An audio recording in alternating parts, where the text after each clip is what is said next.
Bueno, bienvenidos a Super Urban Podcast. En esta ocasión traigo a la fundadora de Sitio Tiendas, una emprendedora que ha creado un nuevo método de comercialización de negocios. Pero bueno, más que una presentación mía, te dejo, Andrea, el pie a vos, presentate, que la gente te conozca si no te conoce, y empecemos a charlar de lo nuestro. Dale, perfecto, Santiago. Bueno, en principio, muchas gracias por la invitación. Como bien decís, nosotros fundamos Sitio de Tiendas hace 4 años y medio. Sitio de Tiendas es un broker de negocios digitales. Es un modelo de negocio que nació en Estados Unidos hace 20 años ya. Nosotros acá en Latinoamérica tenemos 5 años.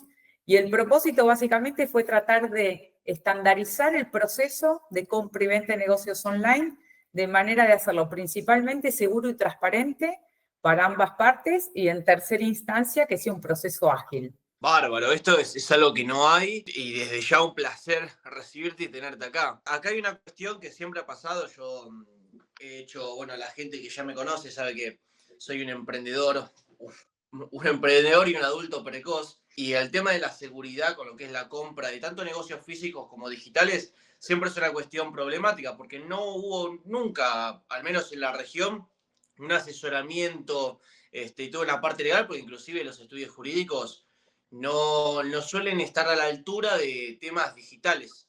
Con cripto y demás son Pedro Picapiedra.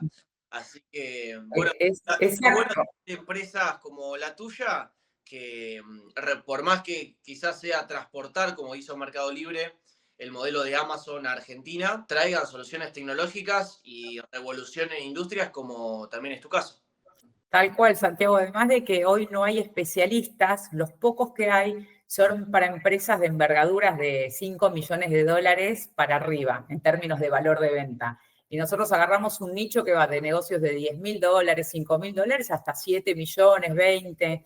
Entonces, es interesante porque cuando nosotros recibimos un negocio que quiere venderse, previo a publicarlo en nuestra plataforma, hacemos una auditoría de ese negocio.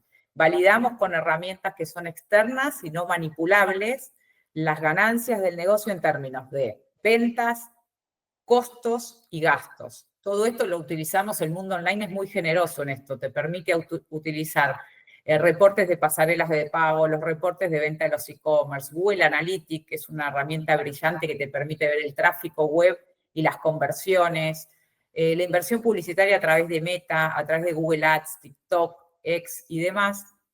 Y eso le da una transparencia absoluta, porque todo lo que nosotros le contamos al potencial comprador, se lo mostramos a través de plataformas externas donde puede ver todas las operaciones, los costos, los gastos y demás. Entonces, eso brinda una nueva percepción que antes en un negocio físico tenías que ir a pararte en la puerta, ¿no? Querías comprar Claro. un café y decir, bueno, ¿cuánta gente entra? Bueno, aquí no es necesario. Entras a Google Analytics y te ves el tráfico, los canales de adquisición y es todo muy, muy transparente. Es una manera de también a cierto punto democratizar lo que antes era solamente por unos pocos, como el tema de la fiscalía, siempre existió el asesor fiscal. Yo, por ejemplo, con mi consultora no inventé la pólvora ni nada por el estilo, y habiendo tantos consultores, la gran mayoría se enfocan, como muchos grandes empresarios acá, a trabajar para los que tienen plata. Y esto es una manera de inclusive potenciar el comercio, tanto la venta como el armado de negocios digitales, porque hay un mercado que antes no había. Por ejemplo, otra de las cuestiones es, esto puede ser para hoy, que viene siendo así hace décadas, que el argentino sabe que para sobrevivir tiene que tener más de un negocio, más de una fuente de ingreso, porque si no puede pasar cualquier cosa. Como esas cualquier cosa son 54% de evaluación en un día y necesita tener otro sustento. Entonces, esa adaptabilidad hace que el argentino sea una persona que está buscando no solamente armar cosas, sino inclusive invertir, que en otros países no pasa tan así. Diciendo que Sí. a veces juntar el capital para una inversión puede ser, depende de la situación económica o el desarrollo de moverse de la clase media, es difícil. Pueden ahorrar, suponete, 10.000, 20.000 dólares, en vez de ponerse en real estate, que esto es un poco en contra uno de mis negocios, que en vez de comprar una propiedad o sacar ahora un crédito y poner 10.000, 20.000 dólares, comprar un negocio digital que te puede dejar un ROI del 10 o el 20% quizás en un mes. Normalmente el 25%. Y mira, diste con un montón de cosas súper interesantes. Uno, democratizar no solo a gente que no tiene 5 millones de dólares, sino que nos encontramos con muchas personas de la generación mía o incluso más grandes que están desesperados por entrar al mundo online, porque claramente es el mundo que se viene, ¿no? El mundo que eligen las nuevas generaciones.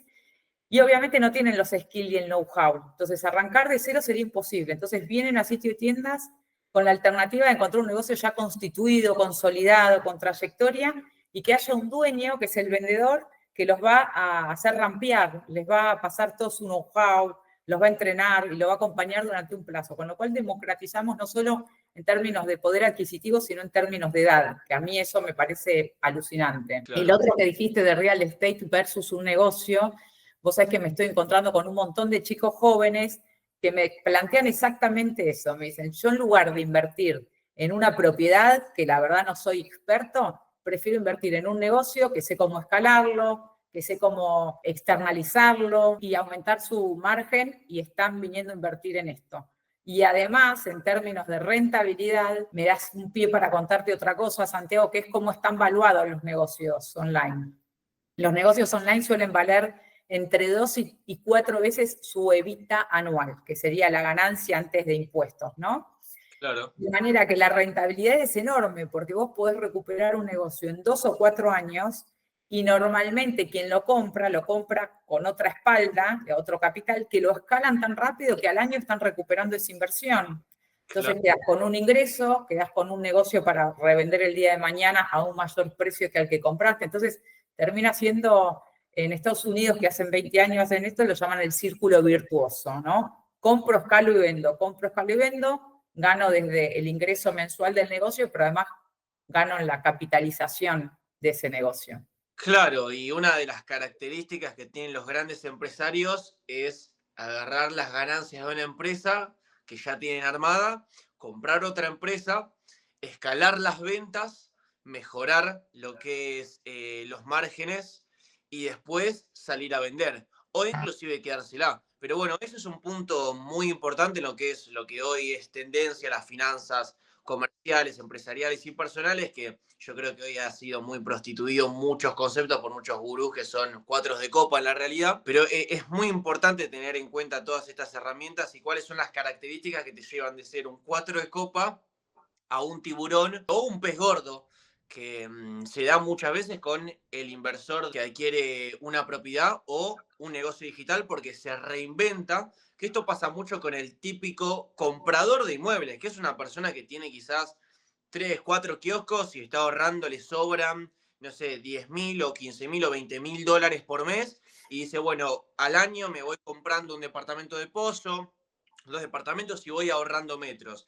Ahora, se da mucho que esta persona se da cuenta de que este no es un negocio. ¿Por qué? Porque después tiene todos los quilombos de administración y demás, y se tiene que meter en un círculo virtuoso que es mucho más lento a lo que son los negocios digitales, porque también se da cuenta que ese kiosquito que lo conoce bien, sabe cómo escalarlo, cómo mejorarlo y demás, pero ¿qué pasa? Se da cuenta que el negocio digital es eso versión gastos del 100% a un 30 o un 10%, y la rentabilidad y el potencial de crecimiento es mucho mayor porque inclusive en ese crecimiento y en esa mejoría es mucho más fácil. Entonces dicen, bueno, me voy a diversificar y terminan, conozco varios casos que terminan siendo comerciantes de tener en lo que es la industria textil, salas de lo que es de corte, fabricación de telas, lo que son también puestos de venta, y me dicen, Santi, yo pasé de ser un comerciante textil a un empresario de e-commerce, porque ahora todo es comercio electrónico, porque me doy cuenta de que esto encima es mucho más fácil.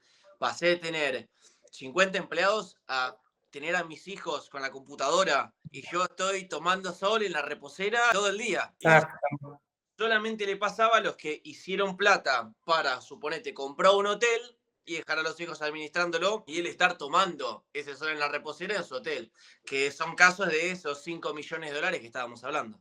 Tal cual, pero hoy esto es para cualquiera y la verdad, volviendo a las diferencias, ¿no? Que en un momento mencionabas del mundo físico y el digital, y básicamente es eso, es la flexibilidad de poder trabajar desde cualquier parte del mundo, es la flexibilidad de poder venderle a cualquier persona en cualquier parte del mundo, porque desde que sucedió la pandemia, la realidad es que la logística nacional e internacional creció muchísimo. Es verdad. Entonces hoy todos tenemos la experiencia, ¿no? De comprar un producto en China y recibirlo acá, lo mismo, exportar a través de un e-commerce que ofrezca nuestros productos o servicios afuera, y eso nos permite otra cosa que vos que estás en finanzas lo vas a tener bien claro, es ir jugando con el tipo de cambio de la región. Yo hoy tengo negocios que de repente vendían en Uruguay y sus empleados eran de Colombia, donde los salarios están a un 30%. Entonces, de alguna manera, logras obtener ventas en una moneda fuerte y tus costos fijos están parados en una moneda más débil. Cuando esto cambia, vas cambiando el equipo, porque al ser virtual, no importa dónde estés físicamente. Entonces,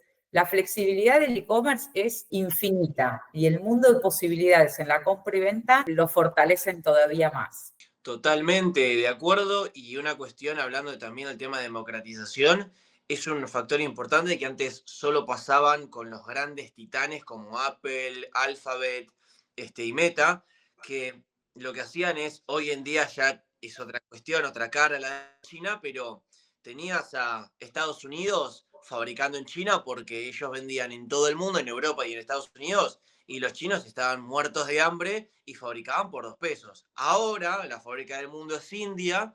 ¿Y qué pasa? Y no todos tienen esa espalda como para decir, bueno, yo le vendo todo a Estados Unidos y toda Europa y después voy a fabricar en India. No, pero con Internet podés desarrollar equipos de 30 personas o inclusive miles de personas en India, Colombia, China, inclusive si querés, y salir a vender en Tailandia, en Brasil, en Argentina, en España, en Francia, en cualquier spot que quieras. Y podés quizás tener un negocio que vende a lo sumo al mes $20.000. Porque Total. factura pueden ser de 4 personas. Y eso es lo importante, el potencial que tiene, inclusive brindando un aceleramiento económico a nivel global, porque permite que muchas personas tengan acceso a tener un negocio, que es, a medida que se fue desarrollando la tecnología, cada vez fue más fácil, que antes era el que tenía negocios, era un imperialista, porque Sí. Hoy, tenías, era hoy muy tenemos importante. negocios creados por argentinos que venden en Europa y en Estados Unidos. De hecho, en este momento hay 4 negocios con esas condiciones. Los operás desde Argentina, pero facturás en dólares y en euros, tenés la estructura montada afuera y la realidad que da una tranquilidad distinta tener los huevos en diferentes canastas, ¿no? Porque ya conocemos las fluctuaciones de los mercados latinos, entonces está bueno también sacar la nariz un poco para afuera. Inclusive hay algo que se hace mucho con un tema de ilusión fiscal, es tener la sociedad donde factura el negocio electrónico, ubicada por ejemplo en Estados Unidos o en Dubái, almacenar las ganancias ahí e invertir después si quieren en bienes raíces en esos países y tener esa libertad de tener una estructura que la manejás por internet con la computadora, inclusive quizás dedicándole 2 o 4 horas al día y que te va permitiendo armarte una espalda en otro país, que eso es algo, la verdad es una herramienta impresionante, que inclusive es mucho más simple de comprender para las generaciones que hoy son la vieja guardia, que les cuesta a cierto punto adaptarse a todo lo que es la tecnología, que al lado de lo que es cripto. Cripto es una herramienta espectacular, al igual que con lo que es con el e-commerce, hay muchos gurús que han generado mucha mala percepción de la palabra cripto como negocio digital, pero la realidad es que a diferencia de cripto, los negocios digitales son muchísimo más simples de comprender, muchísimo más fáciles de bajarlos a la realidad y de darle esa vuelta de rosca, de reinventar, y tampoco, a diferencia de cripto, necesitas tener una espalda gigante para desarrollar cosas en ese ecosistema. Viste con un tema importante, Santiago, que es el tema, ha habido tanto fraude en el mundo online, desde criptos, negocios, inversiones, que una de las batallas que tenemos desde sitio y tiendas es la confianza, Claro. ¿no? Porque al ser todo virtual, entonces, bueno, ahí hay mucho por construir todavía desde el ecosistema digital. Claro, y a cierto punto también eso lo va a dar con el tiempo, se va a demostrar con los casos de éxito. Cuanto más clientes se acumulen, que estén satisfechos y que inclusive triunfen dentro de los negocios digitales, más confianza va a haber. Es como la estrategia de JP Morgan, que tiene de comprar en los momentos de crisis, cuando todos los bancos vienen jugando con riesgo y apalancamiento zarpado, comprarlos en sus momentos de crisis, administrando bien las finanzas, y hacer que esos bancos se empiecen a llamar JP Morgan, integrarlos con marca, y al verlos por todos lados, terminás teniendo una confianza de JP Morgan de la gran hostia. Sin embargo, a diferencia de Cito Tiendas, JP Morgan son de los mayores criminales bancarios que pueden existir.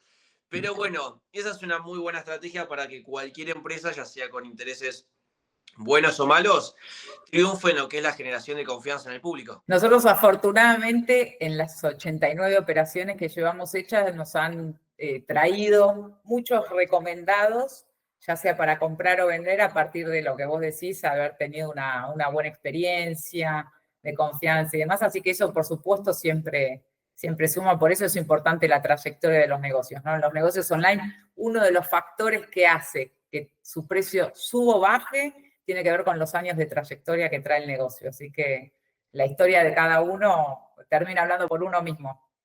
Exactamente. Y hay un dicho que dice que esto también es mucho para reflexionar en base a cómo uno todo el tiempo tiene que estar pensando 20 veces todas las acciones que realiza, porque una reputación se construye con 20 años, pero se puede destruir en 5 minutos. Sin duda, sí, sin Entonces, duda. es una cuestión de estar todo el tiempo operando y manejándose correctamente, porque tanto en los negocios tradicionales como en los que ahora se han vuelto la nueva era, la realidad es que a la hora de cerrar un trato y un negocio siempre se va a terminar dando en el cara a cara. Ese es lo que yo digo que a veces tiene el techo de los negocios digitales, que cuando querés conseguir un nuevo proveedor vas a tener que viajar y darle la mano a ese chino. Vas a tener que llevar a tu intérprete o quizás el traductor. Sí, la facilidad es que hoy por hoy tal vez ese encuentro face to face sea necesario, pero es por única vez, a diferencia de antes. Sí, sí, sí. Nosotros, por ejemplo, Santiago, No todas hace las falta. operaciones que hemos cerrado fueron a través de una call. Es decir, Claro. vendedor, comprador y nosotros nunca nos encontramos cara a cara, salvo algunas excepciones. Y esto era impensado hace un tiempo atrás. De hecho, el traspaso del negocio es una operación online. No hay nada físico involucrado. Así que te imaginarás, es infinito, ¿no? Todo lo que se puede hacer. Claro, claro, claro. Bueno, y acá hay muchas cuestiones acerca de cómo se está desarrollando también la nueva situación impositiva en Argentina, acerca del e-commerce en lo que es importar productos y venderlos inclusive por internet acá en Argentina. Vos, que sabés de este tema, ¿cómo ves el desarrollo de nuevos negocios basándose en este nuevo panorama político que tenemos acá los argentinos? Bueno, en ese sentido, nosotros tenemos tanto vendedores que compran a importadores de manera local, como vendedores que son importadores directos. Básicamente, el cambio en el mundo online empezó a suceder con que algunos de mayor volumen empiezan a explorar la posibilidad de importar directamente para mejorar sus márgenes, pero hay otros negocios más pequeños que sigue siendo ventajoso comprar localmente por los costos que implica la importación, ¿no? Claro. Y tiempos de delay. Entonces, dependiendo del producto, estos cambios fueron muy ventajosos en la gran mayoría, sin duda, porque además, aunque compres local, hasta tus mismos proveedores hoy tienen producto siempre. Cuando en el pasado hubo algún desabastecimiento que todos ya conocemos. Entonces, sin lugar a duda, la apertura en términos de importación es beneficioso, creo que para todos. Se podrá discutir si necesita ser gradual o no, porque también hay gente que tiene basado su economía y su negocio en fabricación nacional por estas limitaciones y de la noche a la mañana lo cambiás y se rompe todo, ¿no? Pero Sí, sí, claramente con más libertad. y creo que mi opinión sobre ese tema es que primero para liberar la importación vos tenés que fomentar el desarrollo de la industria nacional, pero que exporte, porque si no, si importás, se te van todos esos dólares que querías recaudar. Eh, El vos, famoso acá equilibrio fiscal. vos querés votos, también si te votaron todos los empresarios, no puedes hacer que se fundan. Y en este panorama, en donde también se congela el consumo, muchos negocios tienen que sus dueños desembolsar para cubrir el gasto fijo. Y no se desembolsa en la empresa, sino en el bolsillo personal. Entonces, yo creo que sería una dinámica donde los más astutos y ágiles que se sepan mover en muchas industrias, que sean versátiles, son los que van a triunfar en este escenario. Y esto es la complicación de la vieja guardia, que la vieja guardia para hacer eso tiene una velocidad que hoy el mundo los deja atrás, porque por más que sean brillantes en su área, expertos quizás en fabricar tornillos, quizás el día de mañana ya no se usa más tornillos, se usa impresión 3D y se terminó. Y es una cuestión de pasarse de esa velocidad que uno puede tener como joven, de haberse desarrollado desde el momento cero y crecido con la tecnología hasta al alcance de toda esa información, que el experto en hacer tornillos, que se vuelva experto en impresión 3D, cuando se vuelva eso, a ser experto en eso, la forma de fabricación ya no va a ser más con impresión 3D. Y eso es lo que termina siendo ese temor a lo que puede llegar a pasar. Pero bueno, que gane el mejor. Yo creo que en términos de generaciones, cada uno tiene su fortaleza y su debilidad, y creo en los equipos multidisciplinarios, no solo en términos de skills, sino de edades.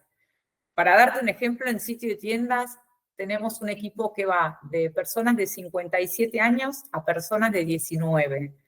19 no 20. Por el medio hay de 25, de 29, de 32, de 37, de 38, de 49. Entonces, Claro. ¿qué te permite eso, Santiago? También las personas que mayores han sufrido los cambios constantes y tienen una flexibilidad, una tranquilidad para decir, esto yo ya lo viví, vamos por... Entonces, al final del día creo que se complementa, ¿no? Es como lo mismo cuando se habla de género, hombres, mujeres, grandes, chicos, tecnológicos, no tecnológicos. Creo que es importante que el equipo esté integrado y que cada uno aporte desde su conocimiento. Y Lo en que sí realidad, creo que es una tendencia. haber sobrevivido todas las crisis económicas, eso de la vieja guardia, los jóvenes no lo tienen y es algo que si pueden tener acceso a, van a tener una diferencia. Exactamente, la tolerancia a la frustración.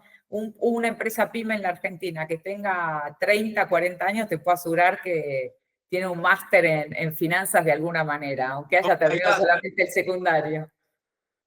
No sé si llegás a ubicar esa película de Jaime. No, Era un tipo que sobrevivía de todo, le pasaban 10.000 millones de cosas. Es una película vieja de la época de mi padre y tiene, bueno, pues está muy fuera de mi generación, por eso ¿cómo se llama? deberías ubicar.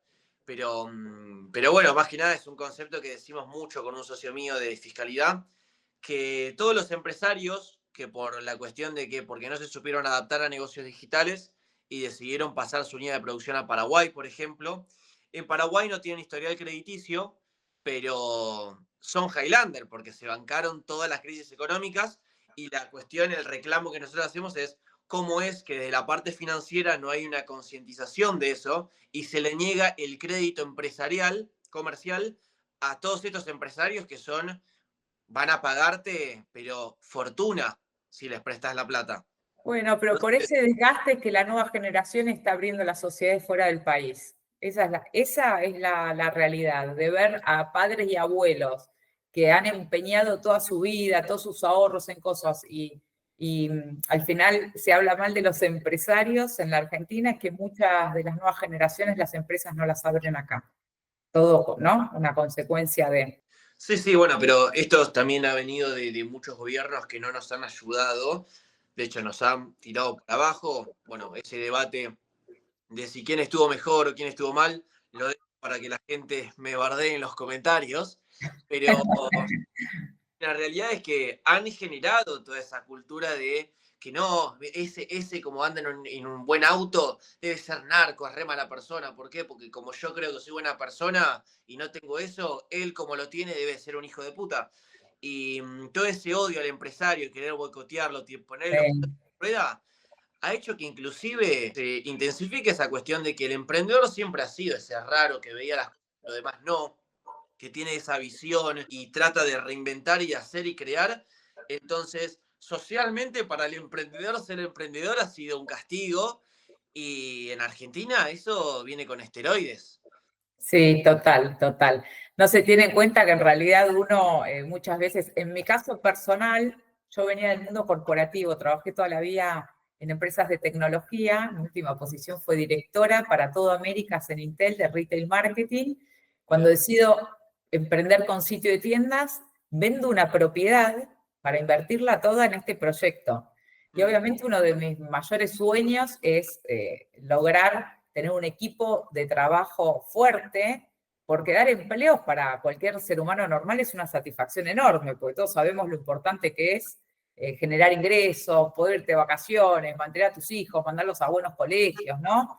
Tener una cobertura médica buena. Entonces, digo, y pensar que se habla tan mal de personas que en realidad yo eso que vendí lo generé en 45 años de esfuerzo y de trabajo, y lo pongo a disposición de generar fuentes de ingresos, obviamente con la idea de tener mi propia ganancia, ¿no? No estoy poniendo una ONG, pero es como que sí, está súper bastardeado. Nunca ser empresario está analizado desde el lugar de las personas que nos apasiona ayudar a los otros a generar ingresos. Desde comprar un negocio, educarte sobre eso, darte las herramientas, darte la transparencia, dar empleo, ¿no? Toda una movida que es alucinante. Totalmente.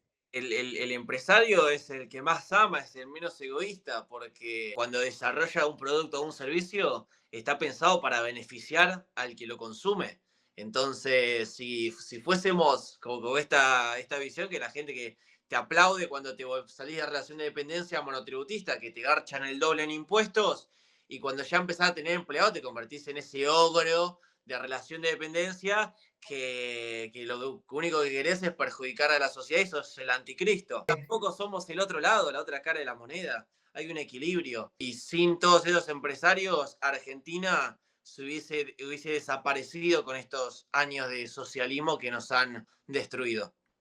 Sí, total. Y además que digo, siempre se conocen los malos ejemplos, ¿no? Pero yo siempre digo, de las empresas argentinas, creo que el 99,9 son alucinantes y después hay un porcentaje, obviamente, que está metido en todos los temas de corrupción, pero bueno, no, nos desviamos del tema, nos desviamos mal. Pero bueno, nunca está de más aportar valor en distintas áreas. Creo que es interesante, pero bueno, da para ocasión de otro episodio en todo caso. Sería bueno, quisiera que me comentes un poco todo lo que es la parte del proceso interno a la hora de elegir y adquirir un negocio para el que nos está viendo, más que nada para que también sepa la oportunidad que puede tener en sitio de tiendas. Sí, alucinante, Santi. Mirá, cuando una persona se acerca a buscar negocios, en principio puede ver un resumen en nuestra plataforma. Ahí en el resumen lo que te contamos obviamente es el rubro, la antigüedad, el precio de venta, cuánto vende en términos de facturación, cuántos son sus costos y gastos y cuánto es su evita. Si a partir de entender eso, el rubro, la antigüedad y demás, te interesa, en nuestra plataforma hay un link para agendar una llamada con nosotros. Y ahí presentamos siempre un P&L, un resultado de negocio y un resumen ejecutivo.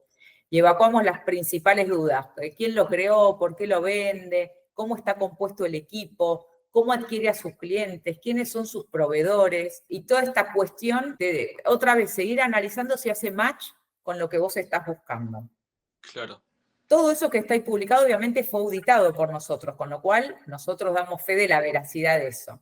En la instancia que la gente dice, sí, la verdad se acerca a lo que estoy buscando, empezamos la etapa exploratoria, donde nos piden algún documento, donde nos hacen una pregunta adicional a un resumen ejecutivo, ir más a el perfil del equipo, lo que fuere, ¿no? Si los proveedores dan plazos, cuestiones del día a día. Y una vez que evacuamos todas esas dudas, presentamos esa documentación para dar transparencia al interesado, se pide que se haga una oferta que es verbal y no vinculante, pero para ver si la idea de precio que tiene el comprador y la idea de precio del vendedor hacen match.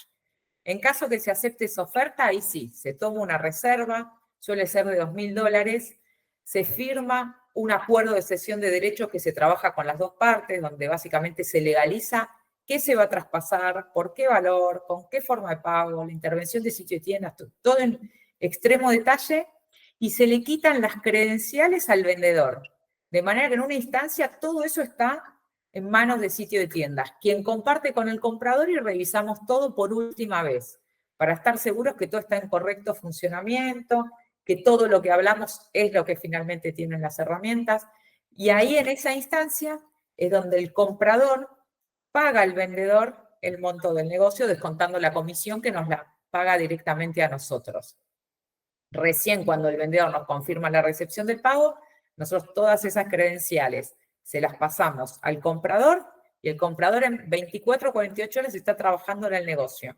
En ese acuerdo, súper importante, hay un compromiso del vendedor de un plazo entre 1 y 3 meses que va a acompañar al comprador para transmitirle todo su know-how. No solo cómo funciona cada una de las herramientas, los mensajes al consumidor, etcétera, los procesos, sino contarle justamente toda esa experiencia de esos 4, 5, 10 años, qué probó, qué no probó, con qué se quedó con ganas, qué no le funcionó, qué le parece que podría probar ahora que estuvo a destiempo, para que quien toma ese negocio pueda adquirir la experiencia previa. No solo que el día uno está facturando, sino todo lo que hizo para llegar a ese estado y que él lo pueda escalar. Y desde sitio de tiendas le pasamos siempre la potencialidad, porque obviamente después de 4 años y medio de auditar más de 1000 negocios y vender más de 100, sabemos perfectamente al mirar un negocio dónde está la oportunidad de crecimiento, ya sea diversificación de canales de venta, diversificación de adquisición, mejora de márgenes a través de la importación. Entonces, todo ese input se lo damos al comprador para que una vez que rampee el negocio, lo maneje y lo entienda, sepa cómo acelerarlo, ¿no? Si Claro. necesita. Sí, sí, básicamente te enseñamos a manejar y después vos manejas como querés. Exactamente, pero la idea es darle todas las herramientas para que pueda manejarlo lo mejor posible. Y siempre también dejamos abierta la comunicación, muchas veces después de 2 o 3 meses nos marcan una llamada para hacer una revisión, un sanity check, así que la idea, el Inclusive, compromiso realmente es un win. me imagino que inclusive también te llaman para agradecer. La gente es bastante tímida, tenemos algunos testimonios en nuestra web. Cuando digo, ¿me grabarías un video, un audio? Me dicen, bueno, sí, después, sí, no, pero algunas personas sí se han animado y sí, tenemos un montón de agradecimientos. La verdad que es un trabajo súper gratificante. Tanto el vendedor nos agradece muchísimo como los compradores. Claro. Sí. Y creo que también debe ser por la siguiente cuestión, es que los negocios digitales son una simplificación de vida también. Totalmente, totalmente. Y las personas a veces no toman conciencia del volumen que pueden llegar a entregar. Realmente hoy, confieso que hasta yo me sorprendí cuando puse sitio de tiendas. Pensé que iban a hacer negocios más del orden de los 60.000, 70.000 dólares y tenemos negocios de 500.000, 600.000, 7 millones. Han escalado con unas estructuras, un profesionalismo que es maravilloso, maravilloso. Y empresas con trayectoria de 7, 8, 5 años, ¿eh? No un golpe de suerte que hace un año que vende bien. No, no, no, Entonces, no, que se sostiene en el tiempo. Sí, sí, solid. total, total. Bueno, me gustaría saber si vos querés hablar de algo más, que la audiencia nos deje en los comentarios qué es lo que le gustaría saber. Además, consultas que tengan. Todos los links que estuvimos hablando yo los voy a dejar en la biografía para que puedan acceder, hablar con Andrea, con los chicos del sitio de tiendas. Pero bueno, André, ¿vos querías hablar algo más? Coméntame. Mira, solamente, Santi, contar que en nuestra plataforma, que es sitiodetiendas.com, hay una parte, un botón que dice vender negocio. Puede entrar cualquier persona y de manera gratuita y automática cotizar su negocio. Es un formulario que debe llevar 3 minutos con toda la furia y automáticamente cuando completas y pones enviar, te llega un mail con el valor sugerido de venta. Funciona súper bien el algoritmo. Hay que completarlo a conciencia, claramente, porque cuanto más desacertados sean los datos, peor te va a dar, pero me parece una linda herramienta para que todos empiecen a explorar la posibilidad de venta y tomar conciencia del valor que tiene lo que crearon, ¿no? Que siempre es con mucho esfuerzo y mucho amor. Así que está buenísimo que la gente conozca que eso tiene un valor. Bárbaro, excelente. Bueno, también les vamos a dejar un link para que accedan a esa parte en la página web. Y a mí me gustaría saber un poco también tu experiencia y tu opinión, a ver de cómo son las dinámicas para hoy arrancar a crear un negocio digital, porque creo que inclusive para la gente que no tiene acceso a 20.000 dólares o 50.000 o 600.000 para adquirir un negocio en sitio de tiendas, quizás dice, bueno, yo puedo armar un negocio y el día de mañana venderlo, después comprar otro sitio de tiendas, armar dos negocios más y moverme dentro de esos ecosistemas que hoy me doy cuenta que están, existen y se siguen desarrollando. Exacto, y es como alguien que decide construir una casa y alguien que decide comprarla hecha. Las dos cosas son viables y están muy bien, ¿no? Te Claro, digo te lo trato de contar muy rápido. Como dale. los negocios online han madurado mucho desde que arrancaron hasta ahora, hay algunas cuestiones que son mucho más desafiantes ahora para empezar de cero que hace 5 o 10 años atrás. Mercado Libre es un caso concreto. Mercado Libre al principio era una plataforma que haciendo las cosas medianamente bien te podías posicionar y estar ahí en el ranking top, y hoy realmente necesitas una batalla de precios importante, una batalla de inversión publicitaria, y hoy está quedando por las grandes comisiones como una plataforma donde el intermediario se le complica. ¿Qué quiero decir con esto? Son más bien importadores o fabricantes directos. Cuando vos le compras a alguien y querés ir a vender a Mercado Libre con el margen que obtenés, como tu vendedor vende ahí, pasó a ser complejo posicionarse. ¿Hasta ahí fue clara? Sí, sí, sí, sí, sí, tenés unos márgenes muy chicos. Exactamente, y muchos desafíos porque hoy hay que anunciar, hay que pagar unas comisiones muy altas, el algoritmo de posicionamiento va asociado a todo esto, volúmenes de venta y demás. Sin embargo, sigue siendo una buena alternativa cuando no tenemos un solo peso, no conocemos mucho del mundo online y podés adelantarte a comprender ese canal de venta que es Mercado Libre. Por otro lado están las tiendas online. La tienda online, obviamente, vas a desarrollar tu marca, vas a buscar tu proveedor, vas a desarrollar tu plataforma, y el desafío ahí es la adquisición de clientes, porque ya no te los va a tirar Mercado Libre, los vas a tener que generar vos a través de normalmente anuncios. Hay gente que cree que con un hermoso contenido orgánico es suficiente y eso es un complemento, pero no es suficiente. Entonces ahí necesitas un freelance experto en Google Ads, en Meta, en TikTok, que está creciendo muchísimo TikTok Ads, en Sí. X, o dependiendo del producto o servicio que vendas, podés o no contar con LinkedIn, que no es la plataforma más eficiente. Y ahí claramente el secreto va a estar en tu propuesta de valor, ¿no? Una vez que adquirís el cliente, precio, atención. En el mundo online la velocidad de respuesta es clave. Bien de las nuevas generaciones no te van a estar esperando, no le contestaste, van a ir a tu competencia, entonces Sí. tenés ese desafío. Mi consejo, quien no es experto, que vaya a un esquema como tienda nube o lo que era antes Mercado Shop o Shopify, donde te simplifica con plantillas, con tener los medios de envío incluidos, los medios de pago incluidos, pues proceso de recuperar carritos abandonados. Es una plataforma muy amigable para unos comienzos. Claro, claro, claro. Bueno, muy bien, excelente entonces. Un detallecito más que me quería abordar, que quisiera abordar brevemente es dentro de lo que es el tema de publicidad, hay una cuestión que se viene dando ya hace mucho tiempo y creciendo fuerte, es el tema de la publicidad vía influencers. ¿Cómo ves la dificultad para gente que quizás es medio insegura o tímida de decir, porque pedestalizan a una persona famosa porque tiene 100.000 o 70.000 o 20.000 seguidores? ¿Cómo ves el desarrollo de interacción para generar un acuerdo comercial con este tipo de figuras públicas?